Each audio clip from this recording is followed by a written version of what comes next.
우리 오늘 말씀에는 어떤 한 사람이 등장을 하는데 이 사람은 다른 복음서를 이렇게 종합해서 보면은 뭐 우리 흔히 하는 말로 완전히 엄친아였습니다. 엄친아. 여기 보면 나이도 젊었다고 그러고 다른 복음서에 보면 젊은 관원이라 이렇게 소개가 되어 있는데, 자, 나이도 그렇게 젊음에도 불구하고 높은 관직의 자리에 있었고, 또 여기 보면 자기 스스로도 어려서부터 하나님의 말씀을 철저하게 잘 지키는 그런 모습으로 살았고, 또 집도 아주 잘 사는 그런 집이었는가 봐요. 그래서 여기 보면 재산도 아주 많이 가지고 있었습니다. 그러니까 뭐 하나 나무랄 데가 없는 거예요. 젊고 똑똑하고 젊은데도 높은 자리를 가지고 있고, 또 거기다가 삶이 엉망진창이면 모르겠는데 여기 살아온 삶도 보면 예수님이 사랑의 눈길로 바라볼 만큼 정말 거룩하고 경건하게 살기 위해서 애쓰는 사람이었어요. 그래서 진짜 우리 흔히 하는 말로 엄친합니다. 엄마 친구 아들. 이상하게 우리 주변에는 그런 사람이 없는데, 이상하게 엄마 친구 아들은 다 공부 잘하고 다 장학금 받고 다니고 다 착하고 뭐 인물도 잘나고 연애도 잘하고 뭐 하나 부족한 게 없잖아요. 그래서 엄친아라 그러는데 우리 주변에는 없어요. 암만 찾아봐도 엄친아가 없는데, 이상하게 엄마 주변 엄마 친구 아들들은 다 그 이상한 사람들만 모아놓은 것처럼. 그런데 자, 하여튼 이 사람이야말로 정말 엄친아 중에 엄친아예요. 자, 그런데 자, 여기서 이 사람이 어느 날 예수님이 이제 길에서 길을 가시고 있는데 갑자기 여기 보면 달려왔다고 나옵니다. 17절에 보면 자, 한 사람이 달려와서 꿇어앉아 묻습니다. 자, 묻는데 선한 선생님이여 이렇게 먼저 부르고 어떻게 하면 영생을 얻을 수 있는지를 물어봐요. 자, 그런데 여기 선한 선생님이여 이렇게 예수님을 불렀는데, 자, 18절에 보면 예수님이 뭐라고 대답하는가 하면, 예수님이 선한 분 맞잖아요. 죄가 없으신 분이잖아요. 그러면 그래, 내가 선한 사람 맞다 이렇게 대답을 해야 되는데 18절에 보면 주님이 대답을 주시기 전에 먼저 뭐라고 말하는가 하면, 네가 어찌해서 나보고 선하다고 말하느냐, 하나님 한 분 외에는 선한 이가 없다, 그렇게 대답을 하십니다. 자, 그런데 왜 주님께서 죄가 없으신 분임에도 불구하고 왜 이렇게 대답을 할까요? 예수님이 자기가 죄가 있다 이런 식으로 표현한 게 아니에요. 어떤 사람들은 요 본문을 가지고 봐라, 예수도 자기 스스로 선하다는 것을 이렇게 선한 것을 인정하지 않고 있지 않냐, 결국 예수도 우리와 똑같은 사람이었을 뿐이다, 이런 이상한 주장하는 사람들이 있는데, 제 얘기에서 예수님이 왜 이렇게 대답을 하는가 하면요, 지금 이 젊은 관원이라고 소개되고 있는, 뭐 마가복음 그렇게 안 나오지만은 하여튼 복음서를 종합해서 보면 이 젊은 관원이 지금 예수님을 뭐라고 부르고 있습니까? 17장 17절에 보면은 선한 선생님이요. 그러니까 이 사람, 예수님이 지금 이 사람의 입장에서 대답을 하는 거예요. 내가 선하지 않다 이게 아니에요. 나는 죄가 있고 너희들과 똑같은 죄만 해, 그 뜻이 절대 아니라니까요. 성경을 항상 보려면 제대로 봐야 되는데 사람들은 그냥 뭐든지 지들 입맛에 맞는 것만 자꾸 찾아가지고 이렇게 이상하게 보는데, 자, 여기 예수님께서 분명히 이 사람이 예수님을 부를 때 하나님의 아들이시여 이렇게 부르지 않습니다. 그렇게 부르는 게 아니고 선한 선생님, 그냥 랍비들 중에 좀 뛰어난 랍비 그 정도밖에 그 정도밖에 예수님을 이렇게 생각하고 있지 않는 거예요. 그러니까 지금 예수님이 야, 사람들 중에 너희들이 말하는 선생들 중에는 선한 자가 있을 수 없다. 한마디로 인간들 중에는 너희들이 선하다는 말로 불릴 만한 존재가 이 땅에는 없다. 선한 분은 누구 하나밖에 없다고요? 하나님 외에는 선하다는 말을 들을 자격이 있는 존재가 없다는 거예요. 그래서 주님께서는 지금 이 젊은 가난인 주님을 대하는 태도를 보고 그 수준에서 말해주는 거지 나도 너희들과 같이 죄가 있는 존재다, 그런 거 아니라는 것은 꼭 우리가 알고 넘어가야 됩니다. 자, 그래서 이 말씀에서 우리가 기억해야 될 것이 뭔가 하면, 하나님 한 분 외에는 선한 자가 없다는 것을 우리가 마음에 깊이 새겨둬야 돼요. 왜냐하면 제가 사역을 하면서 사람을 맹목적으로 따르는 그런 성도들을 종종 봅니다. 자, 하는 사람들이 보면 종종 목회자라든지 아니면은 교회에서 좀 친하다고 생각되는 사람들을 좀 지나치게 맹목적으로 따르는 사람들이 있어요. 자, 그런데 그것이 정말로 잘못되었다는 것을 우리가 기억해야 됩니다. 인간은 겉으로 보기엔 선해 보이고 뭐 목사라는 직책을 갖고 있고 뭐 교회에서 어떤 뭐 직분을 갖고 열심히 충성 봉사한다고 해도 인간은 어디까지나 인간일 뿐이에요. 인간을 마치 결함이 없는 사람이고 내가 막 모든 걸 걸고 다 쫓아다녀도 되는 그런 사람인 것처럼 절대로 사람을 맹목적으로 쫓아서는 절대로 안 됩니다. 우리가 예를 들어 보자 그러면은 뭐 우리 신천지에 넘어간 교회들 얘기를 종종 듣는데, 자, 보통 신천지가 이렇게 성도들을 포섭해가지고 교회를 이렇게 통째로 집어 나중에는 이제 점점 세력을 넓혀가지고 교회를 통째로 삼키는 경우도 있지만은요, 어떤 교회들은요 목회자가 신천지에 넘어가는 경우가 있어요. 그래서 온 교회가 통째로 넘어가는 그런 일들이 종종 있었습니다. 아마 그런 소문이나 얘기들도 아마 한 번씩 다 들어보셨을 거예요. 자, 그런데 그 교회가 목회자가 한 명 넘어갔을 뿐인데 왜 온 교회가 다 넘어가겠어요? 자기 목사님을 지나치게 신봉하는 거예요. 아무리 목사가 이런저런 말을 해도 성경하고 비추어가지고 다른 말하면 그 교회를 떠나든지 아니면 목사 붙들고 정신 차리라고 말을 해주든지 뭔 수를 내야 되는 거예요. 그런데도 설마 뭐 목사님이 강단에서 헛소리 하겠나? 지금 여러분 조금만 생각해. 지금 한국교회 강단에서 헛소리 하는 사람들 얼마나 많습니까? 그런데도 사람들이 우리 목사님 최고다. 물론 사역자도 사람이고 연약한 모습이 있기 때문에 진리가 아닌 문제에 있어서는 조금 이렇게 실수하고 연약한 모습 있고 그런 거 사랑하고 덮어주고 그러는 모습이 분명히 필요합니다. 그런데 진리의 문제에 있어서는요 절대로 타협해서는 안 돼요. 목사가 어느 날 갑자기 성경과 다른 말을 하고 이상한 소리를 하고 예수 외에도 구원이 있다고 말하든지 아니면 우리의 노력으로 구원받을 수 있다고 엉뚱한 소리 한다든지 성경에 없는 거 가지고 자꾸 말하면요 그 목사는 버려야 됩니다. 한두 번 다 이루고 성도들하고 같이 찾아서 목사님 그거는 성경하고 다른 것 같은데 잘못된 거 아닌가요? 그렇게 해도 고치지 않으면 그런 목사는 당연히 떠나야 돼요. 쫓아내든지. 이건 극단적인 말이 아니에요. 목사가 잘못되면 무조건 감싸주는 게 다가 아니에요. 그 사람이 충분히 성경에 비추어서 말을 해주고 가르쳐줘도 계속 엉뚱한 소리 하면 교회에서 안 되면 노회에 보고를 하든지 총회에 보고를 하든지 해가지고요. 어떻게든 그런 목사는 교회에서 더 이상 말씀 전하지 못하도록 해야 되는 거예요. 그런데도 많은 사람들이 무조건 목사님 앞에 가서 아첨하는 말만 하면 그게 하나님 잘 섬기는 것인 줄 착각하는 사람들이 종종 있어요. 그건 절대로 아니에요. 우리는 항상 무엇을 믿습니까?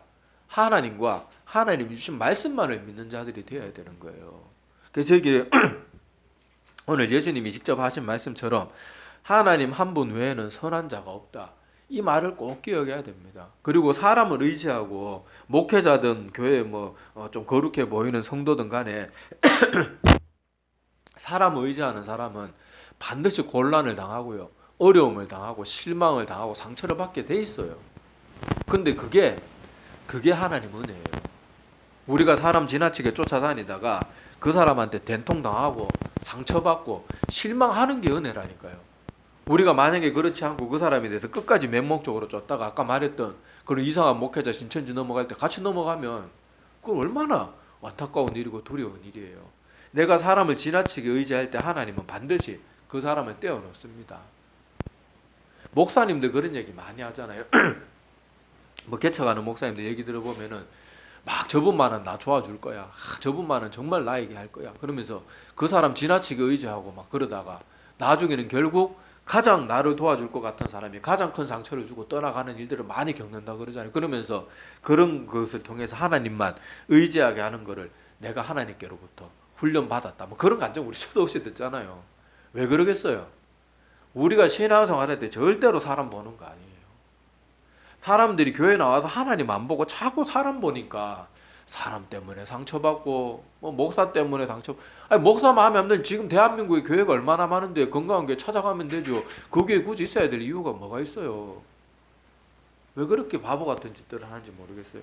자, 그래서 사람을 지나치게 의지하고 사람을 맹목적으로 따르고 목사를 섬기고 사랑하는 건 좋지만은 진리의 문제에 분명히 아닌 것까지도 덮어주고 하고 그렇게 하는 건 그거 절대로 목사 사랑하는 거 아닙니다.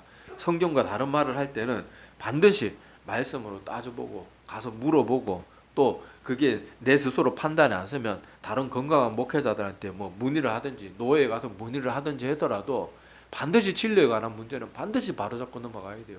지금 한국교회가 목회자가 쓰러지는 바람에 같이 성도고 교회고 다 쓰러지는 일들이 지금 얼마나 비일비재하게 일어나고 있습니까? 정말로 우리 정신 차려야 돼요. 절대로 우리가 신앙생활 할 때 사람을 선한 존재처럼 그렇게 맹목적으로 따르는 것은 반드시 우리가 버려야 되고요. 사람 의지하다가 상처받고 실망하는 거, 실망하고 뭐 이렇게 힘든 일 겪는 건 그게 하나님의 은혜인 줄 아세요. 그거야말로 진짜 하나님의 은혜예요. 사람은 결코 의지할 존재가 못 됩니다.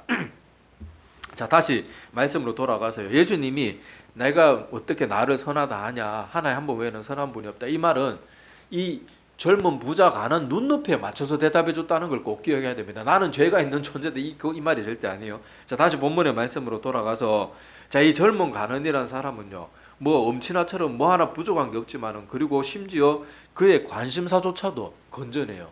자, 이 사람은 어떻게 하면 돈 더 많이 벌 수 있습니까? 이런 거 와서 물어본 게 아닙니다. 분명히 젊은 관원이기 때문에 목수의 아들인 예수보다는 분명히 사회적으로 더 높은 지위에 있었어요. 그런데도 불구하고 아까 우리 읽은 말씀처럼 17절에 보면은 이 사람이 예수님을 보고 어떻게 합니까?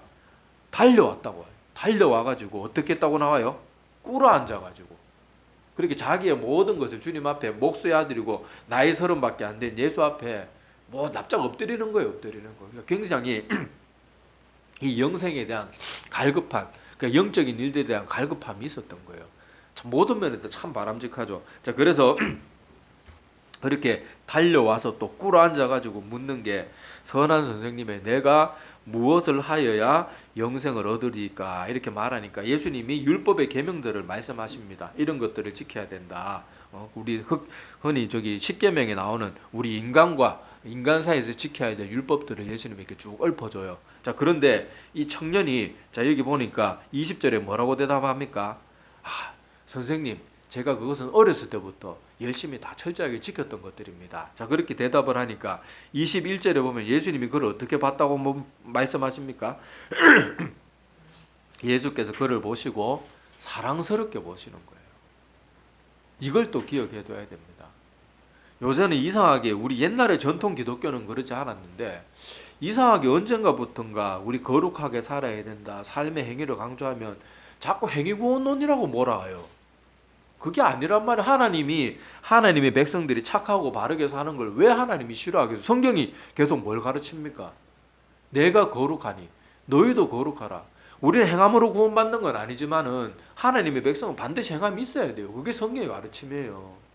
그리고 우리의 믿음이 아무리 말로 하는 믿음이라도 예수님은 마지막 때 뭘로 우리의 믿음을 판결하십니까? 우리의 행위로 판결하시는 거예요. 양과 염소의 비유, 제가 맨날 말하는 예수님의 수많은 비유들이 다 뭘로 우리의 믿음을 저울질합니까? 우리의 행함으로 저울질하고 달아보는 거예요. 아무리 말로 하나님 잘 믿는다 그래도요, 하나님께 심판대 앞에 섰을 때 너 그렇게 살지 않았잖아, 그러면 그걸로 끝이에요. 내 말로 하는 믿음은 아무 소용도 없어요. 그리고 오늘도 보세요. 분명히 하나님의 율법을 쫓아서 열심히 그 율법을 따라서 착하고 바르게 사는 것을 예수님이 지금 어떻게 보시는 거예요? 사랑스럽게 보시고 기쁘게 보시고 흡족하게 보시는 거예요.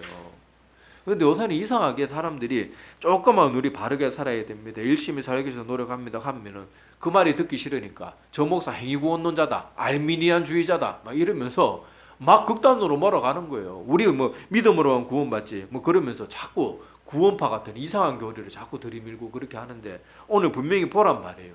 예수님이 하나님의 법도를 소중히 여기고 지키는 사람을 어떤 눈빛으로 보셨는지 분명히 보아두란 말이에요. 사랑하시면서 보셨어요. 사랑하시면서. 왜 성경에 이런 뻔한 가르침들이 있는데 왜 자꾸 우리의 교리나 뭐 이상한 신학, 그것도 올바른 건강한 신학도 아니고 자기들 입맛에 맞는 신학만 자꾸 들이밀면서 왜 자꾸 이상한 소리들을 해요? 여기서도 분명히 기억해야 되지만은 예수님께서 그의 그런 모습들, 어려서부터 하나님 말씀을 바르게 지키고 살기 위해서 열심히 살았던 그 모습을 하나님은 너무너무 사랑스럽게 보셨다는 것을 우리가 꼭 기억해 둬야 됩니다. 자, 그런데 예수님이 여기까지는 주님께서 보시기에도 칭찬할 만큼 바른 삶을 잘 살아왔어요. 그런데 예수님은 누굽니까? 하나님이기 때문에 이 사람이 아직도 한 가지 내려놓지 못한 것을 보고 계시는 거예요. 그게 뭐라고 나옵니까? 자, 21절에 보면 예수께서 그를 보시고 사랑하사 이르시되 내게 아직도 한 가지 부족한 것이 있으니. 그러니까 다른 건 다 잘하고 있어요. 예수님이 사랑의 눈으로 볼 만큼 다 잘하고 있는데, 자, 한 가지 부족한 것이 뭐라고 말하고 있는가 하면 가서 내게 있는 것을 다 팔아 가난한 자들에게 주라. 그리하면 하늘에서 보화가 내게 있으리라. 그리고 와서 나를 따르라. 이게 주님이 주신 명령이에요. 자, 그런데 어떻게 됩니까? 이렇게 분명히 주님께서 알아듣도록 얘기하셨는데 22절에 보면 그 사람은 아까 말했잖아요. 이 사람은 부자였거든요. 재물이 많은 고로 이 말씀을 인하여 슬픈 기색을 띠고 근심하며 가니라. 이 말을 듣고 그 젊은 관원은 모든 재물을 팔고 주님을 따랐다. 이렇게 기록되어 있으면 참 좋을 텐데 그렇게 한 게 아니고 이 사람은 이 말을 듣고는 하루아침에 자기가 모아놓은 그 재산을 다 팔아버리라. 그러니까 뭐 반만 팔아라도 아니고 다 팔아라 가지고 다 가난한 자들에게 나눠주고 따르라 그러니까 너무 충격적인 거예요. 그래서 슬픈 기색을 띠고 근심하면서 걱정하면서 그렇게 마음에 좀 실망스러운 그런 것도 있었겠죠. 자, 그런 것들을 가지고 떠나가는 모습이 오늘 읽은 본문 말씀의 줄거리입니다. 그래서 저는 이 젊은 관원, 이 청년 관원을 볼 때마다 참 이 말씀이 안타깝기도 하고 두렵기도 해요. 하나님께서 자, 우리가 뭐 하나님 지금 다들 그래서 다른 사람들 그래도 쉬는 시간에 우리 예배 자리에 나와서 예배 드리고 있고 다른 사람들 그렇게 믿어라 해도 믿지 않는데 그래도 우리는 순종하는 모습으로 하나님 믿는 믿음도 있고 한데 우리도 지금 그래도 끝까지 내려놓지 못하고 있는 무엇인가 우리 자신을 솔직하게 돌아보면요 다 그런 게 한두 가지 아니면 서너 가지씩 다 있을 거예요. 그런데 그것마저도 하나님 나라에 들어가는 일에 큰 방해가 된다는 것을 꼭 기억해야 됩니다. 꼭 기억해야 돼요. 자, 그래서 이 젊은 관원이 이거가 이렇게 제 모든 것을 버리고 따르라 이렇게 했다는 했던 이 말을 주님께서 지금 우리에게 주신다면 과연 수천 수백 명이 모인 큰 교회 가서 이 말을 하나님께서 지금 당장 선포한다 그러면 예수님인 줄 알아도 예수님이 직접 그 말을 해도 따를 사람이 얼마나 될까요? 단도직입적으로 나 자신부터 그렇게 할 수 있을까 한번 생각해 보란 말이에요. 재산이 많든 적든 정말 재산이라고 뭐 돈 1,000원밖에 없는 사람들이 할 수 있겠죠. 그러니까 가난한 사람들의 복음이 먼저 들어가는 거예요. 자, 그런데 어지간히 재산도 모아놓고 열심히 막 수십 년간 막 뼈 빠지게 고생해가지고 돈 이제 모아가지고 겨우 집 한 채 마련하고 돈 좀 마련했는데 그 모든 거 다 팔고 나를 따르라. 그러면 우리 할 수 있을까요, 과연? 아이고 뭐 주님께서 그렇게까지 하지 이런 식으로 생각하면 안 돼요. 우리가 이걸 항상 하나님의 기록된 성경 말씀을 볼 때는 이 말씀이 나에게 주어진다면 난 어떻게 그게 중요한 거지. 아이고 뭐 내가 그 시대 사는 사람도 아닌데 시대가 다른데 환경이 다른데 이런 식으로 자꾸 스스로를 합리화하고 그렇게 해서는 안 돼요. 나는 과연 이렇게 할 수 있을까 생각해보고 아니다 싶으면 하나님께 매달려야 되는 거예요. 매달려야 되는 거예요. 우리는 하나님 말씀 볼 때 자꾸 합리화만 해요. 합리화만. 저거는 옛날이니까 그렇지. 저거는 예수님 때니까 그렇지. 2000년 전이니까 그렇지. 하나님이 뭐 사유재산 인정 안 하는 분도 아니고 맨날 그런 식으로 자꾸 합리화하면서 이 질문을 하나님이 말씀을 통해서 나에게 던지고 있는데 자꾸 난 그걸 회피하는 거예요. 그게 어리석은 거예요. 그게 가장 어리석은 거예요. 말씀을 보고 싶고 복 받는다, 뭐 11조 하면 하여튼 배로 받는다 이런 말씀들은 막 기가 막히게 들고 달달달 외우면서 이런 말씀하면 나하고 아무 상관없는 것처럼 생각하는데 아니에요. 내가 이 젊은 관원의 입장이라면 나는 이 말씀에 당장 순종하고 주님을 따를 수 있을까를 생각해 보란 말이에요. 못하죠. 못하는 게 당연해요. 그러니까 우리는 뭐 해야 됩니까? 기도해야 되는 거예요. 그리고 당장 할 수 있는 사람은요 얼마나 복된 사람인지 몰라요. 자기의 모든 것 당장 바치고 하나님 앞에 나아갈 수 있는 사람은 정말 아름다운 믿음의 사람들인 거예요. 이렇게 보면은 돈 많은 게 우리에게 복이 되는 게 아니고 독이 되는 경우가 더 많아요.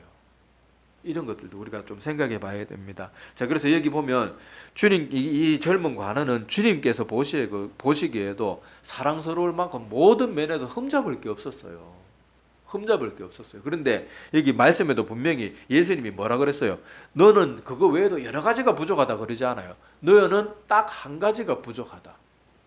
근데 그 한 가지 때문에 영생이 무엇입니까? 라는 질문을 던져놓고 영생에 대한 해답을 못 얻고 다시 재물로, 다시 세상으로, 다시 멸망으로 돌아가는 거예요. 이걸 결코 가볍게 생각해서는 안 된다니까요. 아이고 내 문제 아니니까. 뭐 설마 주님께서 재산 다 내놓으라고 그런 식으로 절대 생각하지 말아요. 내가 처음 하나님 말씀 읽고 은혜 받았을 때 마음속에 계속 드는 생각이 지금 내가 가지고 있는 소지품이고 뭐고 다 정리해가지고 박스 하나에 딱 정리하고 모든 걸 정리해야 돼. 그런 생각이 계속 들더라고요. 돈이고 뭐고 다 정리해야 되겠다. 근데 실천 못했어요. 참 부끄러운 모습인데, 자, 우리가 이런 하나님이 결단하는 마음을 주시고 뭔가 이렇게 말씀을 통해서 우리에게 도전을 주실 때 그걸 자꾸 남의 일인 것처럼, 나하고 상관없는 일인 것처럼 생각하지 말고 나는 뭘 내려놓지 못하는가, 그거 자꾸 생각해 봐야 돼요. 어떤 사람은 이 부자 가는처럼 돈일 수 있고, 어떤 사람은 자존심. 자존심, 그 똥자존심 때문에 진짜 말 안 통하는 사람들, 정말 의외로 많아요. 절대 자기 잘못했다면 죽어도 안 하고요. 항상 다른 사람들이 힘들게 하고, 그 아무것도 아닌 자존심.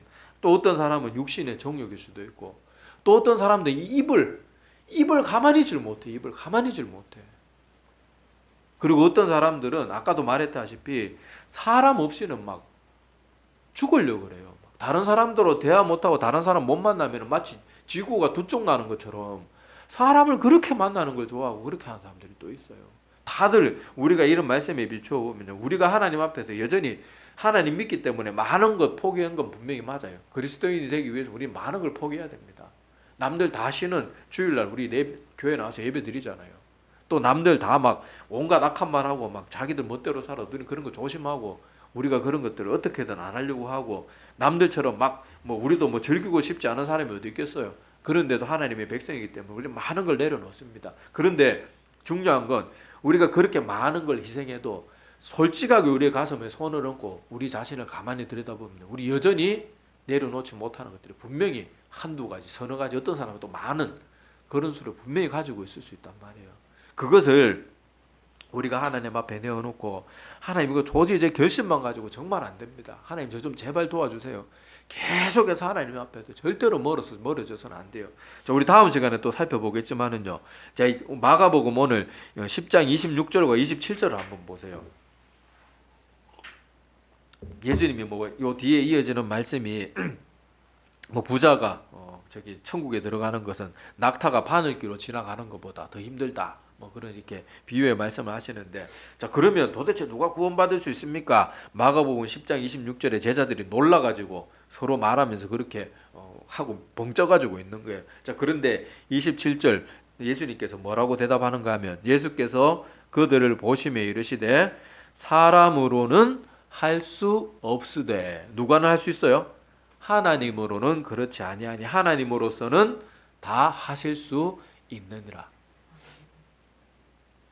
다 하실 수 있느니라. 내 힘으로 안 돼요. 내가 결단한다고 내 하루아침에 못된 버릇이 팍팍 고쳐지고 이런 거 아니잖아요.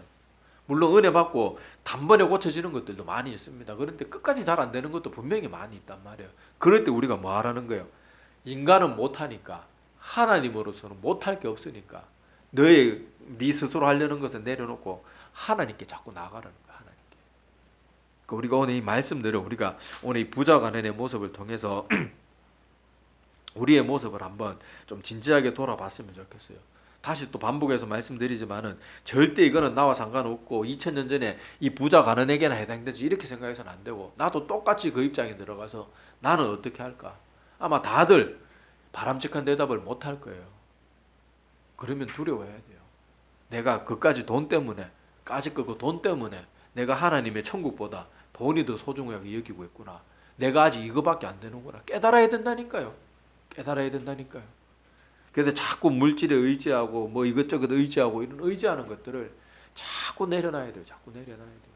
돈에 지나치게 집착하는 것도 자꾸 내려놔야 되고, 뭐 어떤 사람도 먹는 거 뭐 하여튼 사람들마다 약점이 아주 뭐 어떤 사람은 막 저기 뭐 제가 전에 뭐 알던 어떤 사람은요, 커피를 그냥 막 물통에 그냥 들고 다니는 커피를 그냥 막 물 마시듯이 막, 그 사람이 늘 하는 말이 난 커피 없으면 못 산다 이러는데 그 사람은 뭐에 집착하고 있는 거예요? 아무것도 아닌 커피에 집착하고 있는 거예요. 자기 건강 다 배려가면서. 우리가 그래 나도 모르게 우리 삶 깊숙이 침투해 있는 뭔가가 있다니까요.